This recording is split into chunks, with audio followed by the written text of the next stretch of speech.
सबको जय मसीह की। प्रभु का हम धन्यवाद देते हैं। प्रभु ने एक और नया पवित्र दिन, पुनरुत्थान का दिन, जय का दिन में देकर के आया है। प्रभु का हम बड़ाई करते हैं। आज के दिन प्रभु के उद्धार का काम, पापों की क्षमा का काम को हम स्मरण करके प्रभु की आराधना योग्य रीति से करें। प्रभु का ये योजना है, विचार है। तो प्रिय भाई बहनों, आइए हम लोग प्रभु की आराधना के लिए हम जाएंगे और हम प्रभु से सहायता मांगेंगे, प्रार्थना करेंगे। प्रेमी पिताजी दयालु प्रभु, सर्वशक्तिमान, सर्वज्ञानी, सर्वव्यापी, सर्वसामर्थ्य प्रभु जी, हम धन्यवाद, आराधना, स्तुति करते हैं। विश्वास और पिता, विशेष रीति से प्रभु जी आज पवित्र दिन में आपने लोगों के साथ संगति का अवसर दिया है। खून खरीदे, लहू से धोए गए बच्चे प्रभु की आराधना आत्मा सच्चाई से करे बोल करके आप ही प्रभु जी आपने लोगों के लिए भोजन, आत्मिक वचन प्रभु जी आप दिए। मनुष्य के ज्ञान, बुद्धि, समझ को निकाले। प्यारे पिता पवित्र परमेश्वर, प्रार्थना करता हूँ अंधकार की देखी अनदेखी समझ शक्ति को मसीह के बहुमूल्य नाम में खंडन करके बांध देते हैं। गौर आवाज और प्रशंसा दे करके आदिपति राजा प्रभु आप हैं, आप ही को हम मान, महिमा, आदर, प्रशंसा दे देते हैं। इस रीति से संपूर्ण आदर, गौरव, प्रशंसा के योग परमेश्वर आप हैं, आप ही का महिमा चाहते हुए इस प्रार्थना को हमारा प्रेमी उद्धार करता तारणहार प्रभु मसीह यीशु क्रिस्त के नाम में मांगते सुनिए और स्वर्ग राज में ग्रहण करें पिताजी, आमीन। गीत संख्या 51, सॉन्ग नंबर 51।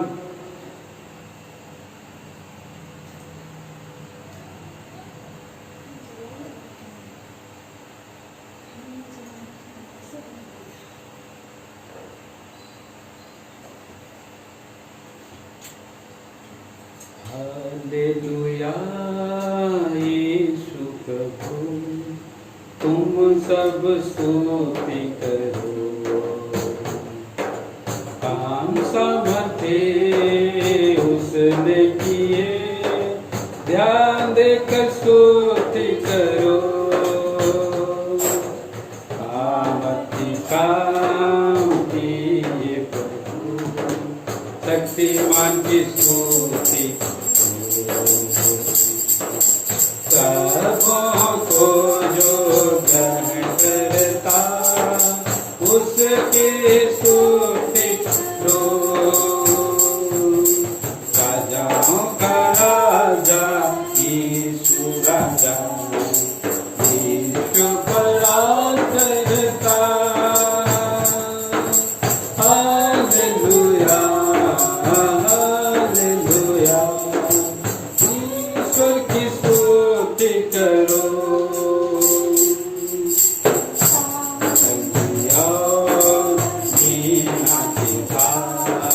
प्रभु की स्तुति करो। पापों को लहू से मिटा दिया, उसकी स्तुति करो।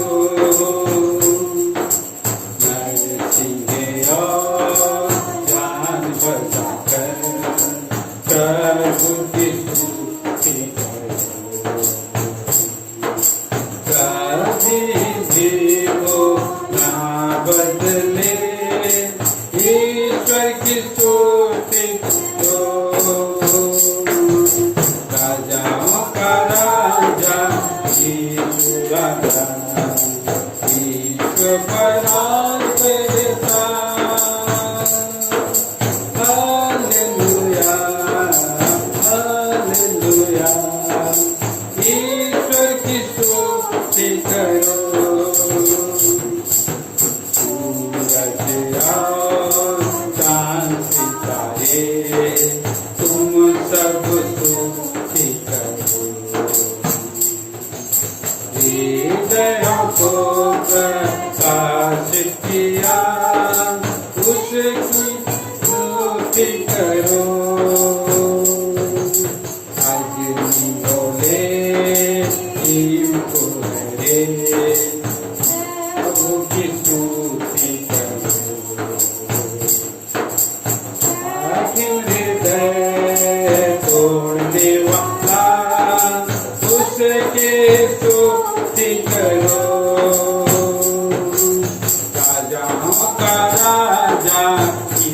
सुराजा एक पराल करता हालेलुया हालेलुया ईश्वर की स्तुति करो हे जवानों और बातों ईश्वर की स्तुति करो सौंपर जीवन पे वाके लिए उसकी स्तुति करो हे प्राचीनों और हाकिमों यहोवा की स्तुति करो हर कोई तुमको धन संपत्ति तुम सब स्तुति करो राजाओं का राजा यीशु राजा विश्व पर राज करता हालेलुया हालेलुया ईश्वर की स्तुति करो ऊपर के जल और गहरे सागर ईश्वर की स्तुति करो आजा काई से वर्ग जो तुम उसके स्तुति करो हे तबका सेना ईश्वर की स्तुति करो स्वर्ग में तुम सब जो संत हो ईश्वर की स्तुति करो राजाओं का राजा यीशु राजा विश्व पर राज करता हालेलुया हालेलुया ईश्वर की स्तुति करो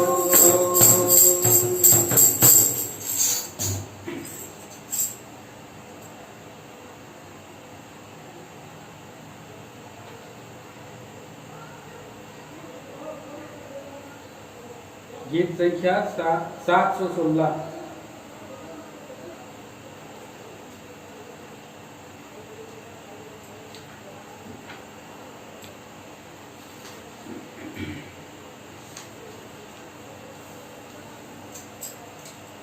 तेरा प्रेम कितना पार है वर्णन के बाहर है मेरी उसकी गहराई को जानने ये अद्भुती उसकी गहराई को जानने ये अद्भुती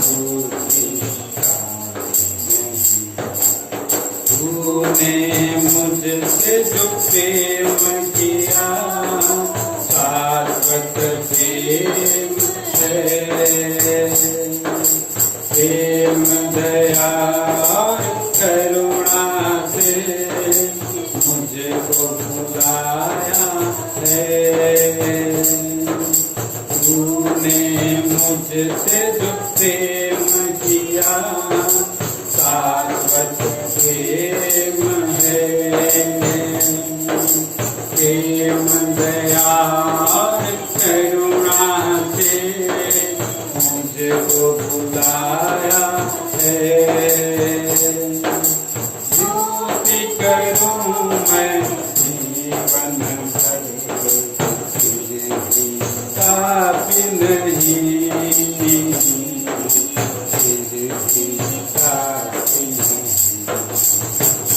तेरा प्रेम कितना पार है वर्णन के बाहर है मेरी गहराई को जानने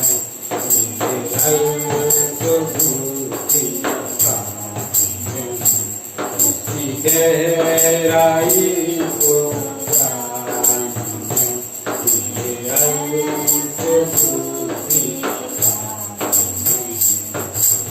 बुद्धि तुझे नहीं मिलता जीवन में आसन संसार चाहे द्वेष करे तुझे में आनंद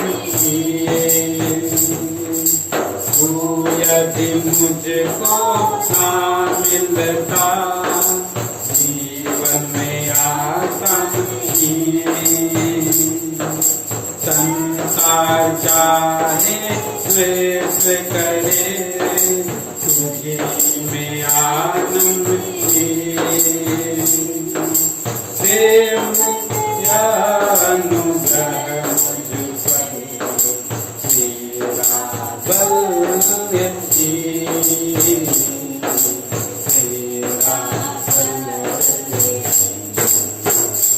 तेरा प्रेम कितना पार है वर्णन के बाहर है मेरी उसकी गहराई को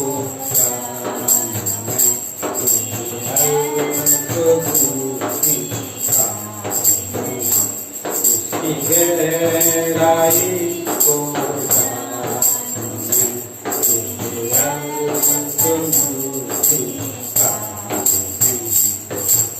तुझे में मेरी संतोषी मन में ऐसा थी सुख दुख हर समय तेरी इच्छा करूं पूरी तुझे में मेरी संतोषी मन में है शांति सुख दुख हर समय तेरी इच्छा करूं तुझे सिखा प्रभु तेरे प्रेम का कैसे वर्णन करूं कैसे तेरा प्रेम कितना पार है वर्णन के बाहर है मेरी उसकी गहराई को जानने उसकी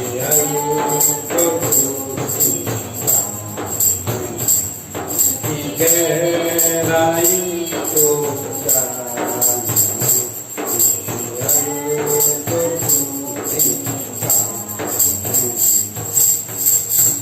आखिरी में और एक गीत गाएंगे।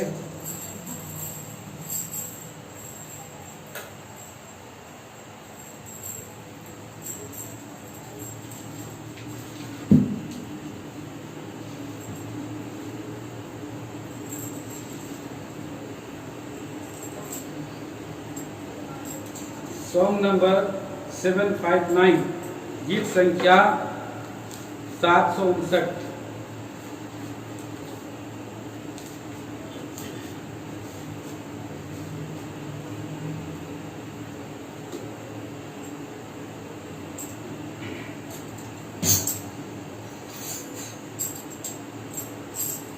यीशु तेरा प्रेम कैसा महान है, यीशु तेरा प्रेम कैसा महान है। पापी के लिए तूने प्राण दिया, इस पापी के लिए तूने प्राण दिया। यीशु तेरा प्रेम पाप के अंधकार में भटके हुए पापी को, पाप के अंधकार में भटके हुए पापी को छुटकारा तूने किया। किया, उद्धार भी दे दिया, छुटकारा तूने किया, उद्धार भी दे दिया। तेरा प्रेम कैसा महान है, तेरा प्रेम कैसा महान है, पापी के लिए तूने प्राण दिया, पापी के लिए तूने प्राण दिया। तेरा प्रेम क्रूस पर तेरा लहू मेरे लिए बहा दिया, क्रूस पर तेरा लहू मेरे लिए बहा दिया। पवित्र करने मुझे मेरे पापों को धो दिया, पवित्र करने मुझे मेरे पापों को धो दिया। तेरा प्रेम कैसा महान है, तेरा प्रेम कैसा महान है, पापी के लिए तूने प्राण दिया, इस पापी के लिए तूने प्राण दिया। तेरा प्रेम मुझ जैसे कुछ पापी को प्रेम से बुलाया मुझ जैसे कुछ पापी को प्रेम से बुलाया हमेशा तेरे पास रहने का जीवन दिया, हमेशा तेरे पास रहने का जीवन दिया। तेरा प्रेम कैसा महान है, तेरा प्रेम कैसा महान है, पापी के लिए तूने प्राण दिया, इस पापी के लिए तूने प्राण दिया। तेरा प्रेम मुझे तेरा बेटा बनाकर मेरा गाना दिया, मुझे तेरा बेटा बनाकर मेरा गाना दिया। स्वर्गीय बारिश मुझे तूने ही बनाया है, स्वर्गीय बारिश मुझे तूने ही बनाया है। तेरा प्रेम कैसा महान है, तेरा प्रेम कैसा महान है, पापी के लिए तूने प्राण दिया, इस पापी के लिए तूने प्राण दिया। तेरा प्रेम क्या तुझे मैं दूं प्रभु, आदर तेरा करने को, क्या तुझे मैं दूं प्रभु, आदर तेरा करने को। हालेलुया गीतों से स्तुति तेरी मैं करूँगा, हालेलुया गीतों से स्तुति तेरी मैं करूँगा,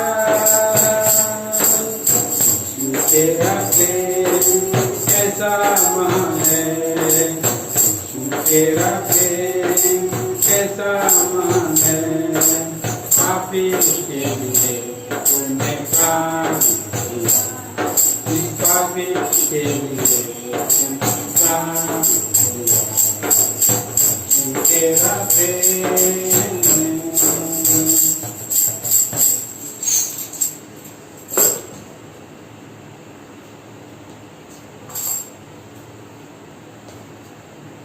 आइए हम लोग इस समय आराधना के वचन की ओर जाएंगे। प्रभु हमें आराधना में जाने के लिए कुछ वचन दे।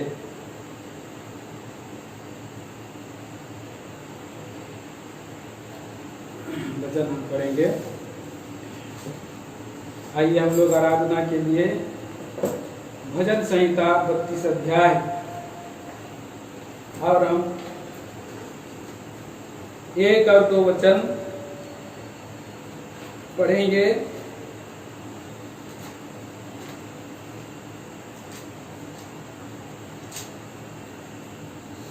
साथ में पढ़ेंगे।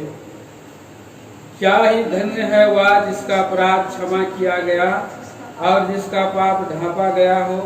क्या ही धन्य है वह क्रूर मनुष्य जिसके अधर्म का यहोवा लेखा न ले और जिसकी आत्मा में कपट न हो। प्रार्थना करेंगे। स्वर्गीय पिता परमेश्वर, आज धन्यवाद देते हैं, आराधना स्तुति करते हैं। प्रभु जी, आपके विचार हमारे लिए अद्भुत है। आप हमें प्रभु जी अंधकार में से और दयालु प्रभु जी चुना, हमारे पापों की कीचड़ से निकाला और दलदल और सड़ाहट से निकाला है। और इसलिए हमारा हृदय स्तुति वंदना करता है और स्तुति से भरा है। और दयालु प्रभु, ये समय भी आपके अनुग्रह के सिंहासन के निकट में आता हूँ। मैं क्या हूँ, कुछ हूँ, बोलने वाला कुछ भी नहीं। पवित्र आत्मा प्रभु, जब तक आप नहीं देंगे हे प्रभु जी, मैं कुछ नहीं पा सकता हूँ। इसलिए आत्मा प्राण देह पर आपका पवित्र लहू का छिड़काव दे करके आपकी स्तुति वंदना करते हुए आता हूँ। प्रभु कुछ नया विचार दीजिए, आपसे प्रार्थना करता हूँ। प्यारे प्रभु, आप सहायता मदद करें, अनुग्रह करें। इस प्रार्थना को सुनिए, क्योंकि प्रभु मसीह यीशु के नाम में मांगता हूँ, आमीन।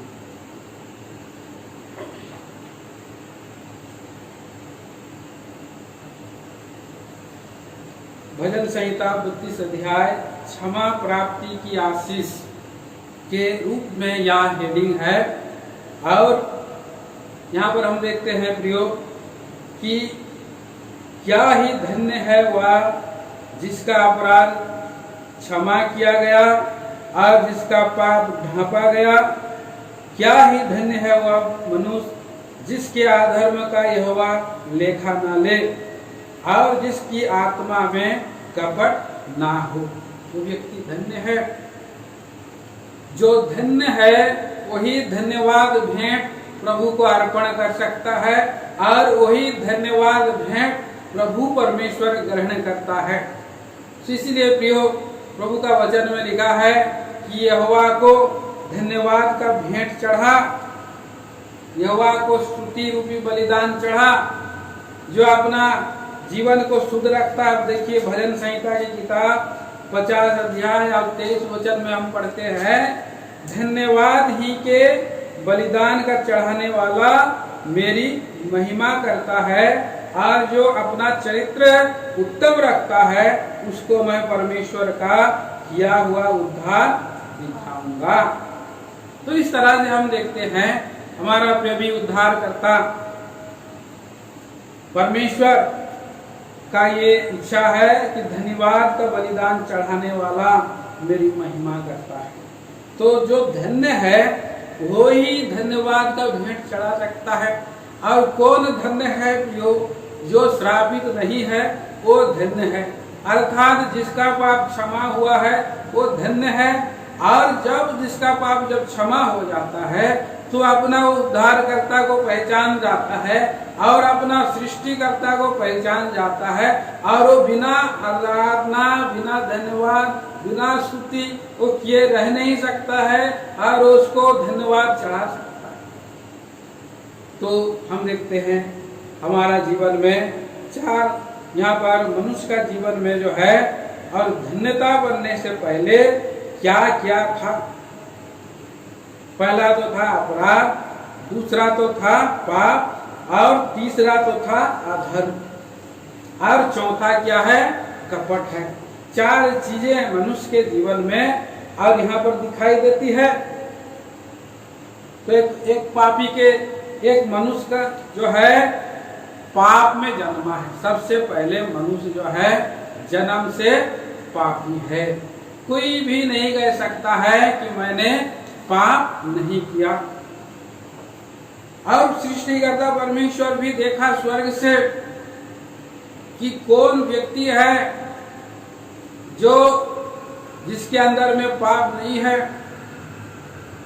पवित्र वचन बाइबल में हम पढ़ते हैं रोमियो की पत्री 3 अध्याय और उसका 10 वचन।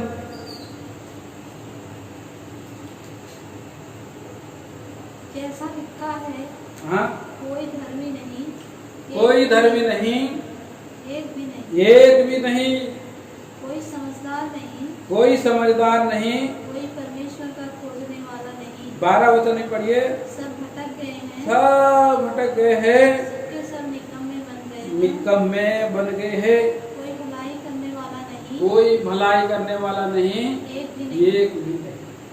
तो यहाँ पर हम 10 वचन में पढ़ते हैं प्रियो, धर्मी कोई नहीं है।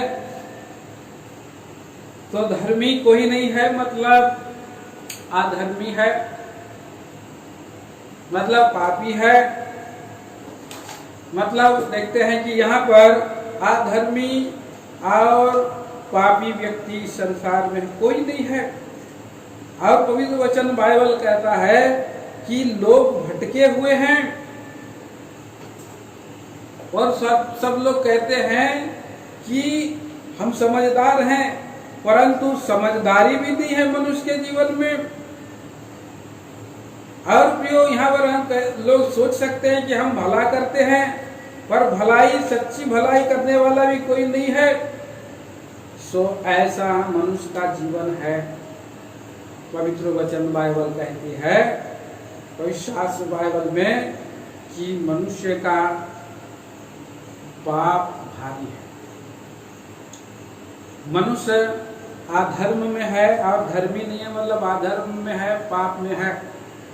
और मनुष्य जब पाप में है तो प्रियो हम देखते हैं कि ये जो पाप जो है उसको वो कमाई कर रहा है।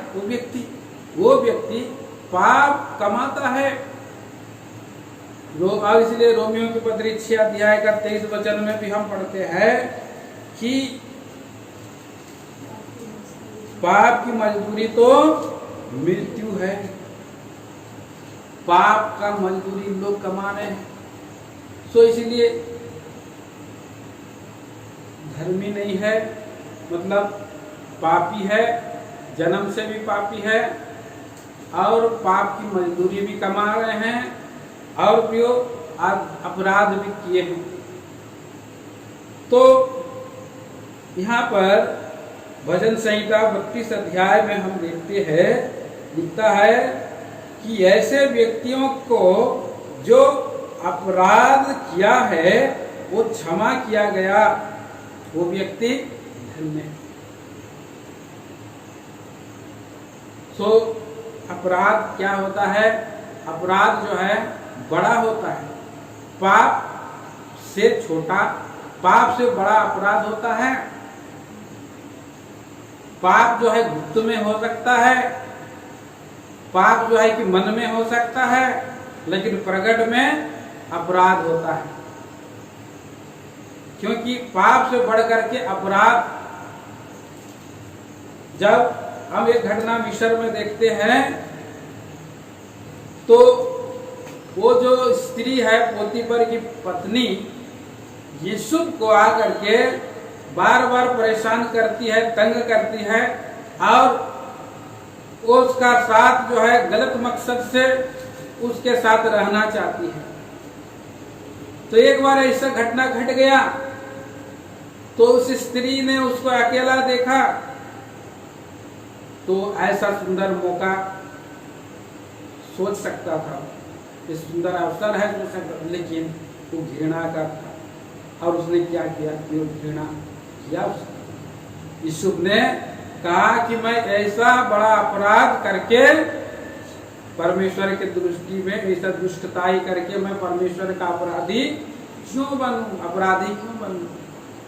तो ये अपराध जो है कि परमेश्वर के दृष्टि में भी है और उस पोती पर के विरुद्ध में भी है। तो ये अपराध जो है प्रकट में आ जाता है। मनुष्य किसी से कुछ समझ कुछ ले लेता है, कुछ धोखे से ले लेता है, वो अपराधी बन जाता है। आज इस संसार में इसी तरह से अपराधी बड़े बड़े अपराधी करते हैं, प्रकट में अपराधी हो जाता है। भजन संहिता 19 अध्याय में हम पढ़ते हैं, वहां पर 13 वचन में लिखा है, 12 और 13, अपनी भूल चूक को कौन समझ सकता है, मेरे गुप्त पापों से तू मुझे पवित्र कर, तू अपने दास की ढिठाई के पापों से भी बचाए रख, वे मुझ पर प्रभुता न करने पाए, तब मैं सिद्ध हो जाऊंगा और बड़े अपराधों से भी बचा रहा हूं। यहाँ भी अपराध है। तो आज मनुष्य के जीवन में किसी का हत्या कर दिया तो बड़ा अपराध है, किसी का डाका डाल दिया वो भी बड़ा अपराध है, और किसी का चोरी कर लिया वो अपराध है, किसी को इनोसेंट व्यक्ति को, नासमझ भोला व्यक्ति को थप्पड़ मार दिया, धमकाया है और उसको जबरदस्ती उसको गुलाम बना कर खटवा रहा है, वो भी बहुत बड़ा अपराध है।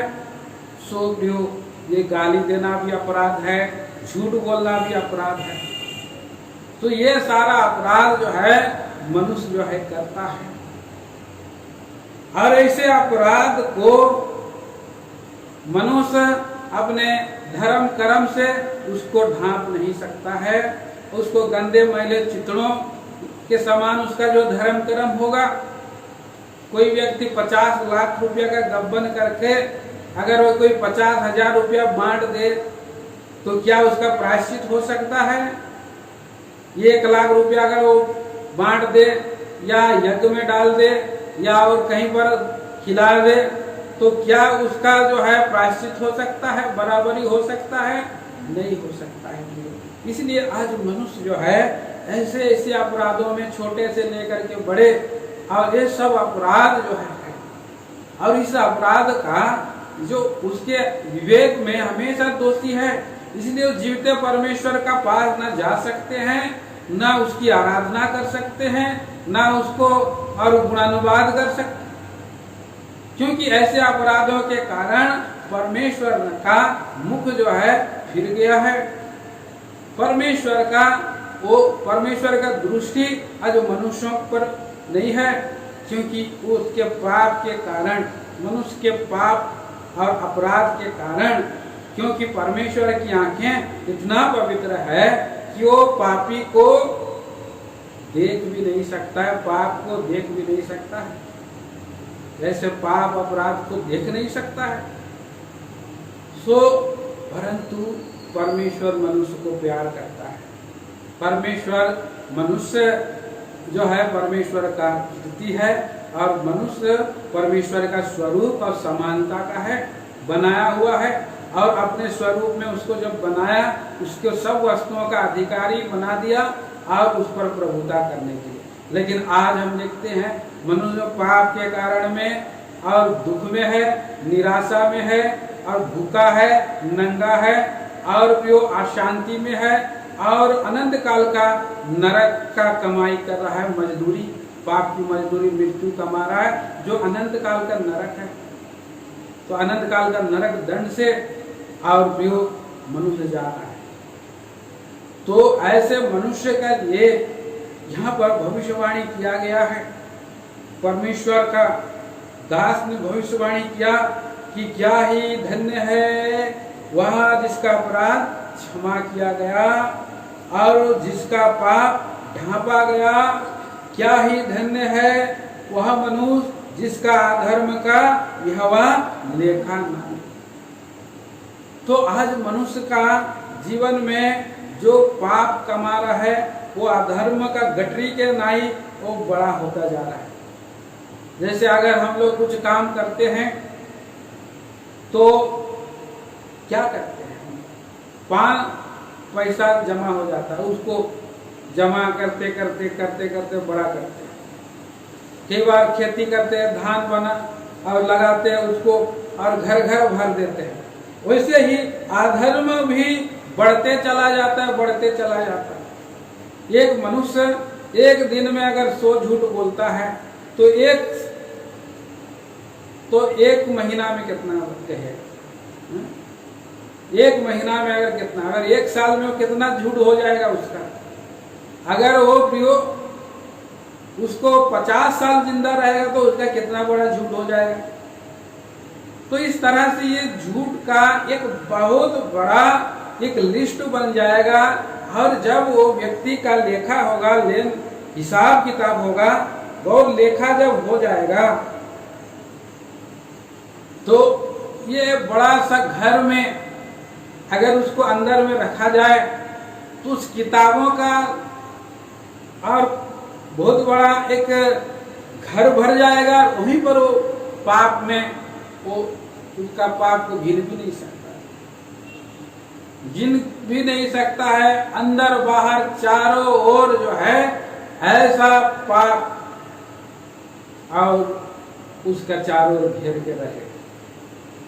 तो इसी तरह से ये आदमी का जीवन में और आया है पाप। तो एक पाप को और उसको समेटने के लिए कितना कोशिश करेगा तो भी उसका पाप को जमा नहीं कर सकता है। और अधर्म का लेखा जो है मृत्युदंड है, अनंत काल का नरक। ऐसा भयंकर पाप है, ऐसा अपराध और पाप और अधर्म है मनुष्य का जीवन में आया है। तो इसके लिए कोई मार्ग नहीं है। क्या इस मार्ग से मनुष्य और इस बंधन से मनुष्य छुटकारा पा सके? और मनुष्य ने इसका लिए कोई भी खोज नहीं किया, कोई भी उसका जो है कि उपाय नहीं है। भजन संहिता 49 अध्याय में कहता है। लेकिन हम धन्यवाद देते हैं और प्रभु का हम स्तुति करते हैं कि पाप का प्रायश्चित किया गया है, पाप का और उसका जो है छुटकारा किया गया है, प्रायश्चित किया गया है। और इसीलिए भजन पढ़ दीजिए यूहन्ना सुसमाचार की पत्री और उसका पहला अध्याय का 29 वचन। यूहन्ना सुसमाचार की पत्री पहला अध्याय 29 वचन। दूसरे दिन उसने यीशु को अपनी ओर आते देखकर कहा, हाँ, देखो ये परमेश्वर का मेमना है, हाँ, जो जगत का पाप उठा ले जाता है। तो प्रियो, यहाँ पर हम देखते हैं आज अपराध और पाप का प्रायश्चित मनुष्य नहीं कर सकता है। आज इसलिए परमेश्वर ने आज से 2020 साल पहले और उसने अपना मेमना को भेजा। वो मेमना को देख करके उस 2000 साल पहले एक संत जो यूहन्ना बपतिस्मा दाता, यूहन्ना बपतिस्मा देने वाला, उसी मेमने को अर्थात मनुष्य बनकर के वो मेमना जो आया है उसको आते हुए देखा है और वो कह रहा है, देखो ये परमेश्वर का मेमना है जो संसार का, जगत का पाप को अपने पीठ में उठा ले जाता है। पाप को उठा ले जाने के लिए आया है। पाप को ले जाने के लिए, हर ले जाने के लिए इस संसार में आया है। मनुष्य लोगों को पाप से, अपराधों से और अधर्म से छुटकारा करने के लिए इस जगत में आया है। वो आया है बोल करके उसने देखा है। ये बहुत बड़ा विषय है, ये बहुत गंभीर बात है। ऐसा बात जिसने घोषणा किया, लोगों को देखते हुए बताया, ये बहुत बड़ा बात है प्रियो। और इस बात को जब उसने, और वही व्यक्ति अर्थात प्रभु यीशु मसीह ने इस काम को पूरा कर लेने के बाद भी और एक संत जो उसके साथ रह करके वो अनुभव में आया कि यीशु मसीह सचमुच में, और उसने क्या बन गया है, मेमना बन गया है और वो क्रूस पर चढ़ भी गया। इस बात को उसने अपनी आंखों से देखा है। उस व्यक्ति ने देखा कि यीशु मसीह ने हमारे आंखों के पापों के लिए उसने लूट और आंसू बहाए, खून की आंसू।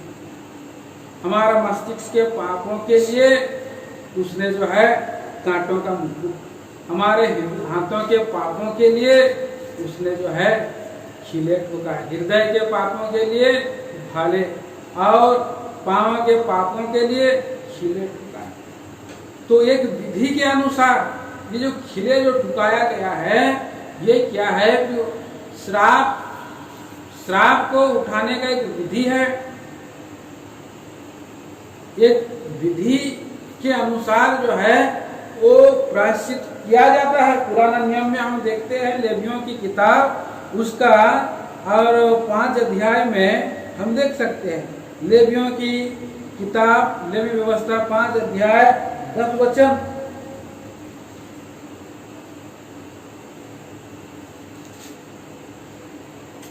तब दूसरे पक्षी को वह विधि के अनुसार होम बलि करे, हाँ, और याजक उसके पाप का प्रायश्चित करे। और विधि के अनुसार करे। क्या लिखा है वहां पर, फिर से पढ़िए। तब दूसरे पक्षी को हाँ, वह विधि के अनुसार होम बलि करे, विधि विधान के अनुसार उसको क्या करे, होम बलि करे। और याजक उसके पाप का प्रायश्चित करे, और तब वो क्षमा किया जाएगा। हाँ, तब प्रायश्चित। यहाँ पर विधि के अनुसार प्रभु यीशु मसीह को दूसरी मृत्यु क्यों नहीं दिया गया? उसको डायरेक्ट सर नहीं काटा गया, क्या उसका हाथ नहीं काटा गया, पर एक विधि के अनुसार उसको दंड दिया जा रहा है। वो क्यों? वो प्रायश्चित ले रहा है, प्राणों का प्रायश्चित। प्राणों का प्रायश्चित के रूप में लहू बहाने का एक तरीका है, एक विधि है जो परमेश्वर के नियम के अनुसार है। और इसलिए कांटों हाथ से मनुष्य जो काम करता है उसका हाथ का पापों के बदले छीले। मस्तिष्क का पाप है, इसके लिए उसके बदले कांटों का मुकुट है। और हृदय के पापों के, हृदय से निकलने वाले पाप है, उसके लिए उसका जो है दंड उसी के अनुसार मिल रहा है।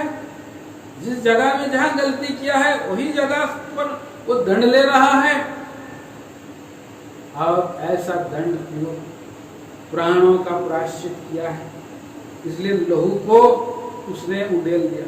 प्राण में, लहू में क्या रहता है? प्राण रहता है। इस लहू के अंदर में मनुष्य का प्राण रहता है, इसीलिए उसका एक एक कतरा लहू बहा। ऐसा बंदोबस्त परमेश्वर ने जो है किया है। हम पढ़ते हैं यहाँ पर और प्रभु का वचन में हम पढ़ते हैं कि हमारे प्राणों के प्रायश्चित लिया उसने और लहू बहा। पढ़ लीजिए। और उसी बात को पतरस अनुभव किया और पाया है। यहाँ पर पहला पतरस की किताब और उसका पहला अध्याय 18-19 वचन। क्योंकि तुम जानते हो हाँ, कि तुम्हारा निकम्मा चाल चलन जो बावरानों से चला आता है, उससे तुम्हारा छुटकारा चांदी सोने अर्थात नाशवान वस्तुओं के द्वारा नहीं हुआ, हाँ, और निर्दोष और निष्कलंक मेमने अर्थात मसीह के बहुमूल्य लहू के द्वारा हुआ। बहुमूल्य लहू के द्वारा छुटकारा हुआ है। निकम्मा चाल चलन, अपराध, पाप और अधर्म की गठरी थी, और इस तरह से उसका छुटकारा सोने चांदी से नहीं हो सकता है, नाशवान वस्तुओं से नहीं हो सकता है, और उसके धर्म के कामों का दान पुण्य से नहीं हो सकता है। इसके लिए उस मेमने को, निर्दोष और निष्कलंक मेमना जो परमेश्वर का मेमना है, मनुष्य के और मसीह के बहुमूल्य लहू के द्वारा मनुष्य को छुटकारा हुआ है। जो उसका प्रबंध पहले से ही परमेश्वर ने किया था, मनुष्य पाप करे, क्योंकि परमेश्वर सर्व यानी सर्वदर्शी है, वो आरंभ की बात अंत तक उसको मालूम है। आरंभ और अंत, अल्फा और ओमेगा, आदि और अंत वही परमेश्वर है। और वही परमेश्वर अपने आप को मनुष्य रूप धारण कराया, अपने आप को प्रायश्चित का मेमना बनाया, अपने आप के लिए हमारे लिए वो वध हुआ है, हमारे लिए वध हुआ मेमना, प्रायश्चित का मेमना तो प्रभु यीशु मसीह। और इसी आज हर एक व्यक्ति, जो व्यक्ति पापों की क्षमा प्राप्त कर लिया है, वो व्यक्ति आशीषित है, धन्य है, कोई धन्यवाद भी चढ़ा सकता है। पढ़ लीजिए भजन संहिता 103 अध्याय का 3 वचन।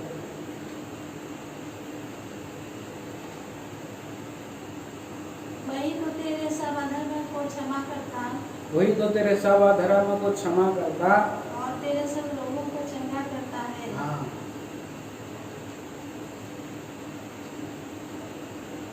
तो अधर्म को क्षमा करने वाला परमेश्वर की भविष्यवाणी की रीति पे है, और वो पूरा हुआ यीशु मसीह के द्वारा। यीशु मसीह ने जब इस संसार में आकर के और बपतिस्मा लेने के बाद जब इस संसार में इस्राएल देश में चल रहा था, एक लकवे के रोगी को कुछ लोगों ने पकड़ करके लेकर के आए। देखा कि बहुत लोग उसके द्वारा से चंगे हो रहे हैं, तो ये लकवे का रोगी को भी हम ले जाते हैं, ये तो चल नहीं सकता है। तो 4 आदमी ने अपना चारों ओर खटिया पकड़ करके देखा कि घर का द्वार पूरा भीड़ से भर गया है। उन्होंने दूसरे रास्ते में छत पर चढ़ करके छत को तोड़ करके उधेड़ करके और उसी लकवे के रोगी को क्या किया है, रस्सा से नीचे गिराया। जब रस्सा से नीचे गिराया तो वहां पर कुछ सदुकी लोग भी थे, ज्ञानी शास्त्री लोग भी थे, और वो शास्त्री लोगों ने जब देख लिया कि यहाँ पर नीचे गिराया गया, प्रभु यीशु मसीह ने देखा, परिस्थिति को जाना, और उस लकवे के रोगी को देख करके कहता है, यीशु मसीह ने कहा, क्या कहा, पढ़ दीजिए उसका 2 वचन, 9 का 2, मत्ती सुसमाचार 9 अध्याय 2 वचन।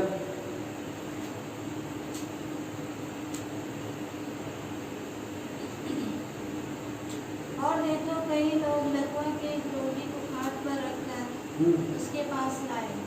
यीशु ने उनका विश्वास देखकर उस लकवे के रोगी से कहा, हे पुत्र ढाढ़स बांध, हे पुत्र ढाढ़स बांध, तेरे पाप क्षमा हुए, तेरे पाप क्षमा हुए। उस व्यक्ति का पाप क्षमा हो गए। वो बड़े आनंद के साथ, और उसके पाप भी क्षमा हो गया और उसका रोग भी चंगा हो गया। बहुत लोग कुड़कुड़ाए और बोले, ये कौन आदमी है जो पाप क्षमा कर सकता है? पाप क्षमा करने का तो अधिकार मनुष्य को नहीं है, ये कौन कर सकता है? तो प्रियो, यहाँ पर हम देखते हैं वो व्यक्ति जो है और परमेश्वर और उसका पाप क्षमा करता है, क्षमा हुआ और उसके बाद उसका रोग भी चंगा। सहज क्या है, चंगा करना या पाप क्षमा? चंगा करना सहज है, लेकिन पाप क्षमा करना किसी मनुष्य का वास की बात नहीं है। डॉक्टर लोग उसका रोग का इलाज कर सकता है, लेकिन पाप क्षमा इस संसार में कोई मनुष्य नहीं कर सकता। इसलिए कि प्रभु यीशु मसीह के पास अधिकार है, क्योंकि उसी ने पापों के लिए प्रायश्चित किया, विधि अनुसार एक एक कतरा लहू की धारा को बहाया। स्वर्ग के नीचे में और पृथ्वी के ऊपर में कोई दूसरा नाम नहीं है जो पापों की क्षमा दे सकता है। लोहे के खिले काय ऐसे महान प्रभु को हम स्मरण करके जितना भी हम धन्यवाद चढ़ाएं कम है। ये व्यक्ति जो है वो उठ करके चला गया। एक और कोई व्यक्ति था, उसने भी जैसे शुद्ध हुआ वो परमेश्वर की बड़ाई करता हुआ वापस आया और प्रभु को दंडवत किया, आराधना की है, स्तुति की है। आज प्रिय भाई बहनों, हमें भी ये अवसर दिया है कि हमारा पाप को परमेश्वर ने क्षमा किया है, हमारा अधर्म का लेखा उसने हटा दिया है। विधियों का लेख के अनुसार जो कुछ भी आज तक हमने किए हैं उनके पापों का बदला अनंत काल का नरक। पाप की मजदूरी मृत्यु, दूसरी नरक, अनंत काल का नरक। अब सदा सर्वदा जलते रहना। सो प्रभु ने हमारे पापों को क्षमा कर दिया, हमारा श्राप को अपने ऊपर में ले लिया, हमारा अपराध को अपने ऊपर में ले लिया, हमारा अधर्म का लेखा उसने मिटा दिया। आज हमारा हृदय स्तुति आराधना करता है, परमेश्वर की बड़ाई करता है, गौरव करता है। इन विचारों के द्वारा आइए प्रिय भाई बहनों, प्रभु की हम आराधना करेंगे, प्रभु की हम स्तुति करेंगे।